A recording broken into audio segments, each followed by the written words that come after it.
Assalamualaikum warahmatullahi wabarakatuh. Sebelumnya yang terhormat Ibu Adanti selaku dosen pengampu mata kuliah prostesis dan rehabilitasi, serta rekan-rekan mahasiswa yang saya hormati. Perkenalkan, kami dari kelompok 7. Pada kesempatan kali ini kami akan mempresentasikan hasil rancangan kami yang berjudul Desain Konseptual Prostesis Transhumeral menggunakan material komposit berbasis serat karbon untuk pasien amputasi. Dengan anggota kelompok kami yang terdiri dari saya sendiri, Jauzana Juajian Saputri dengan NIM 15, kemudian ada Nasiruddin Alif Alfarezi dengan NIM 16, selanjutnya ada Indri Yuli Astuti dengan NIM 34, kemudian ada Betsaida Olive dengan NIM 43, dan yang terakhir ada Faizal Burhani Ulil Fata dengan NIM 47. Saya akan memulai presentasi dengan menjelaskan latar belakang dari proyek kami. Jadi, kasus pada amputasi ekstremitas atas, khususnya pada tingkat transhumeral atau di atas siku, merupakan kondisi yang sangat memberikan dampak besar terhadap kemampuan fungsionalitas pasien.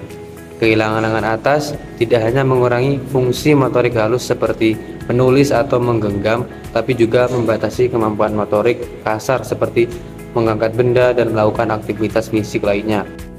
Karena itu, penggunaan prostesis menjadi sangat penting. Karena prostesis bukan hanya sekedar pengganti bagian tubuh yang hilang, tapi harus mampu mengembalikan sebagian besar fungsi biomekanis tubuh manusia. Kehadiran prostesis juga yang fungsional dan nyaman akan sangat membantu pasien dalam menjalani rehabilitasi serta meningkatkan kualitas hidup mereka secara menyeluruh.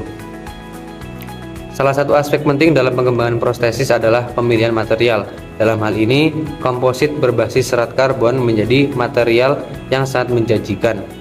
Serat karbon dikenal memiliki kekuatan tinggi dengan bobot yang ringan, tahan terhadap korosi, dan dapat dirancang secara fleksibel dan ergonomis. Ini menjadi bukti nyata bahwa material serat karbon mempunyai potensi besar untuk diaplikasikan secara luas, termasuk pada desain prostesis transhumeral. Berdasarkan latar belakang tersebut, maka tujuan dari perancangan ini adalah untuk mengembangkan desain konseptual prostesis transhumeral yang menggunakan materi komposit berbasis serat karbon dengan fokus pada efektivitas fungsional, kenyamanan, kekuatan struktural, dan keterjangkauan biaya. Diharapkan desain ini juga dapat menjadi solusi inovatif yang tidak hanya unggul secara teknis, tetapi juga lebih mudah diakses oleh pasien yang membutuhkan. Selanjutnya, di sini saya akan menjelaskan mengenai tujuan pustaka yang berisi ringkasan dari beberapa penelitian sebelumnya yang sangat relevan dengan topik kami. Dalam tujuan pustaka ini, kita akan membahas tentang kompleksitas desain prostesis transhumeral, pemanfaatan teknologi CAD dan FEI, serta penggunaan material serat karbon yang ringan dan kuat. Nah, menurut Campbell 2020, penggunaan CAD dan Fluid Weaving Analysis dapat meningkatkan presisi dan kenyamanan desain prostesis. Dalam hal material, Mehmet dalam 2021 menyatakan bahwa serat karbon adalah pilihan yang unggul karena ringan dan kuat, sangat cocok untuk prostetis lengan atas. Selain itu, CDP 2023 menunjukkan bahwa integrasi data pencitraan medis seperti MRI dalam proses desain membantu menghasilkan model prostesis yang lebih sesuai dengan anatomi pasien. Dengan mempertimbangkan desain digital, pilihan material, dan pendekatan biomekanika, pengembangan prostesis transhumeral menjadi lebih efisien dan ergonomis. Baik, selanjutnya di sini kita akan membahas mengenai dasar teori yang menjelaskan tentang konsep-konsep yang mendukung perancangan alat kami. Teori ini meliputi prostesis transhumeral, material serat karbon, biomekanika, CAD, dan juga aspek kenyamanan atau ergonomi. Nah, yang pertama yaitu prostesis transhumeral. Prostesis transhumeral merupakan alat bantu yang dirancang untuk pasien dengan amputasi pada lengan atas, tepatnya di antara bahu dan siku. Karena kehilangan sendi siku, prostesis ini harus mampu menggantikan fungsi fleksibilitas lengan serta mendukung pergerakan bahu agar aktivitas sehari-hari tetap dapat dilakukan secara optimal. Yang kedua yaitu material komposit berbasis serat karbon. Material komposit berbasis serat karbon dipilih karena memiliki keunggulan dalam hal kekuatan membran. Material ini terdiri dari serat sebagai penguat dan resin sebagai matriks pengikat. Serat karbon dikenal memiliki kekuatan tarik yang tinggi namun tetap ringan, sehingga sangat cocok untuk kebutuhan prostetik. Yang ketiga yaitu biomekanika dalam desain prostesis. Dalam perancangan prostesis, aspek biomekanika sangat penting. Biomekanika mempelajari gaya gerakan tubuh manusia, sehingga pada prostesis transhumeral, prinsip ini digunakan untuk mengatur distribusi gaya pada bahu dan siku agar pergerakannya dapat menyerupai pergerakan alami. Yang keempat yaitu desain berbasis CAD dan simulasi. Teknologi desain berbasis CAD atau computer aided design memungkinkan perancangan prostesis dengan bentuk dan ukuran yang sesuai dengan anatomi pasien. Dengan bantuan simulasi, tekanan dan gaya yang diterima dalam prostesis juga dapat diprediksi sebelum alat dicetak atau diproduksi. Dan yang terakhir yaitu ergonomi dan kenyamanan pengguna. Aspek ergonomi memiliki peran penting dalam kenyamanan pengguna prostesis. Baik, selanjutnya saya akan menjelaskan mengenai rencana prostetik. Nah, rencana prostetik yang kami usulkan yaitu untuk pasien amputasi lengan atas atau transhumeral, yang dimana prostetis ini dirancang tanpa menggunakan soket. Tujuannya itu untuk mengurangi tekanan pada jaringan lunak dan meningkatkan kenyamanan dari pengguna itu sendiri. Nah, kemudian, di sini ada beberapa komponen dan spesifikasi singkat dari rencana prostetik ini.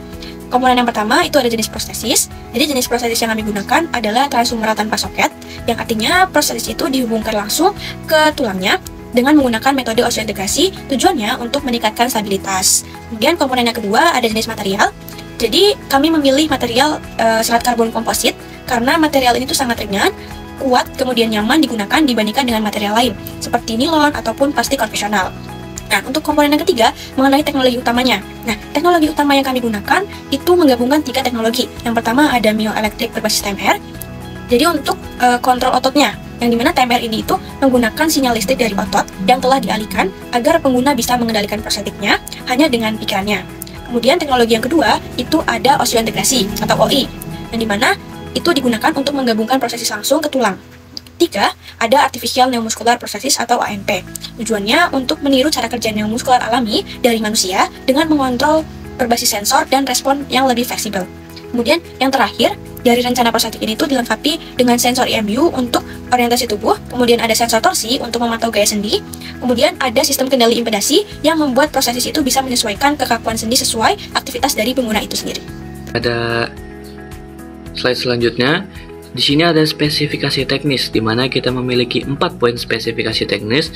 Yang pertama ada human-like kinematics. Pada human-like kinematics ini kita memiliki 4 DOF yang terdiri dari fleksi eksistensi siku, yang kedua rotasi lengan bawah, yang ketiga supinasi pronasi, yang keempat fleksi pergelangan. Pada 4 DOF ini kita gunakan untuk meniru gerakan alami siku dan lengan bawah yang dilengkapi dengan kontrol torsi. Lalu pada poin kedua, di sini ada sensorik dan postural. Pada sensorik dan postural ini kita memiliki IMU atau yang dikenal sebagai Inertial Measurement Unit.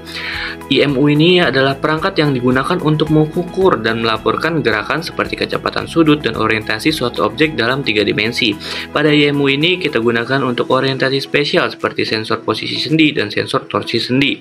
Lalu pada poin ketiga ada Body and Contact Awareness, di mana pada Body and Contact Awareness ini kita menggunakan floating bed dynamics ditambah kontrol impedansi adaptif untuk menyesuaikan gaya eksternal yang kita gunakan. Lalu pada poin keempat, kekakuan adaptif. Pada sistem kekakuan